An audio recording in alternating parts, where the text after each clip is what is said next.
आज से लगभग 800 साल पहले एक गुरुकुल में एक जंगली भेड़िया घुस गया। चारों तरफ अफरा तफरी मच गई और उसी भागा दौड़ी में उस भेड़िए ने चंद्रदत्त नाम के एक शिष्य पर हमला कर दिया। ये तो कहिए कि कुछ बहादुर शिष्यों ने डंडे और लाठी के दम पर चंद्रदत्त को बचा लिया और तभी वहां पर आचार्य श्री चैतन्य आए और उन्होंने तुरंत कुछ शिष्यों को एक वैद्य के पास औषधियां लेने भेज दिया। चंद्रदत्त का एक मित्र था देवदत्त। देवदत्त भी उन शिष्यों के साथ निकल गया। अब साथियों, रास्ते में एक घना जंगल पड़ता था और जंगल से गुजरते समय उन सभी शिष्यों को बहुत जोर जोर की चीखें सुनाई देने लगी और धीरे धीरे चीखें क्लियर हुई तो सुनाई पड़ा कि भागो, रास्ता छोड़ो, हाथी पागल हो गया है। सभी शिष्य घबरा गए और सामने देखा तो सामने से एक विशालकाय हाथी पागलों की तरह उनकी तरफ दौड़ता आ रहा था। उसकी आंखें लाल थी और उसकी चिंगाड़ पूरे जंगल को हिला दे रही थी और हाथी के ऊपर कस के बैठा हुआ महावत भी जोर जोर से चिल्ला रहा था कि रास्ते से हटो, ये हाथी कुचल देगा। तो सारे शिष्य समय रहते पेड़ों के पीछे छुप गए,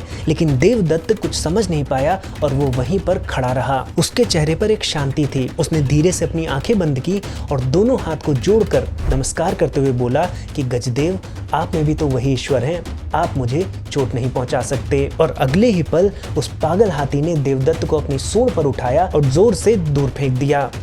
देवदत्त दूर जाकर एक पेड़ पर गिरा और उसके कंधों से खून आने लगा। सभी शिष्य डर गए और पास के गांव की मदद से किसी तरह से देवदत्त को वापस गुरुकुल लेकर गए। जब आचार्य श्री चैतन्य वहां पर पहुंचे और उन्होंने देवदत्त से पूछा कि देवदत्त, तुम पागल हाथी के सामने से हटे क्यों नहीं, तो देवदत्त ने बोला कि गुरुदेव, आपने ही तो कहा था कि हर एक जीव में ईश्वर है, इसीलिए मैं प्रणाम करके वहीं खड़ा रहा। तो आचार्य श्री चैतन्य बोले कि मूर्ख बालक, तुमने तुम्हारी ओर आते हुए उस पागल हाथी में ईश्वर देख लिया और नमस्कार करने लगे, लेकिन उस महावत में ईश्वर नहीं देखा जो बार बार चिल्ला चिल्ला कर कह रहा था कि रास्ते से हट जाओ। क्या महावत में ईश्वर नहीं है? देवदत्त तो ये सुनकर मानो गहरे सदमे में चला गया। तो गुरु ने समझाया कि देखो देवदत्त, ईश्वर तो प्रत्येक जीव में है, चाहे वो अच्छा हो या बुरा हो, लेकिन ईश्वर बुरे में है। इस कारण से बुरे के सामने नतमस्तक नहीं होना है, क्योंकि ईश्वर उन्हीं बुरों से बचाने के लिए किसी न किसी माध्यम से अच्छों के रूप में हमारी सहायता करता है। जैसे भेड़िया रूपी ईश्वर ने